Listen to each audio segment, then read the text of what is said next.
Takže zdravím Tašerová Věra, já jsem Martin a dneska to bude... Kdo vyspíš? 2. Protože u minulého videa kdo vyspíš 1, jste dali 15 lajků. Takže dneska to bude 2, jo? A na třetí díl zkuste dát 10 lajků, jo?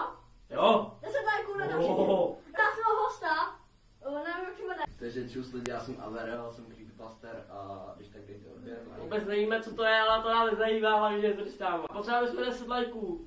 Za každý jeden like znamená 1 ponožka pro dádu. To je první otázku, začne. Já, jo, kdo vyspíš?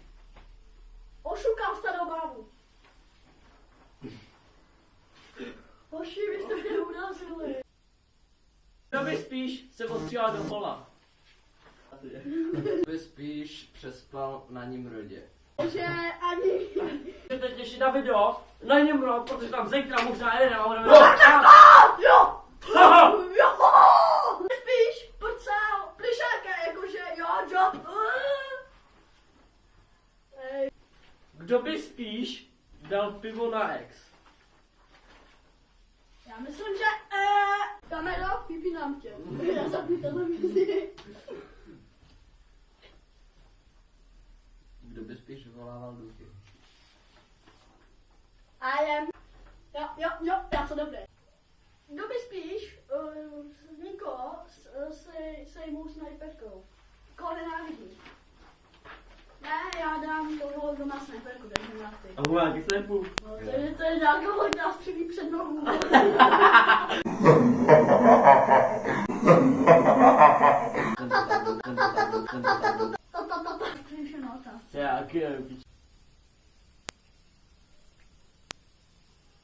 Kdo by spíš měl něco se starší holkou než 25?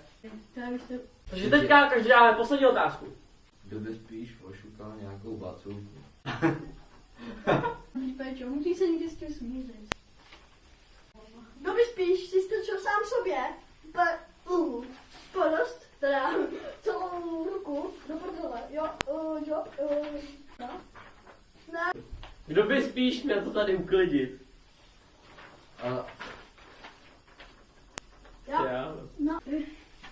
Takže tohle bylo všechno pro to video, to se 10. daného ponožky, bude z toho mít 5 párů ponožek. A když tak lidi, vyhledej si prostě tam nahoře můj kanál do Averel nebo do Creepy TV a ano. dej odběr nebo dislike. Dislike, no, ten dislike tam Ten dislike. jde.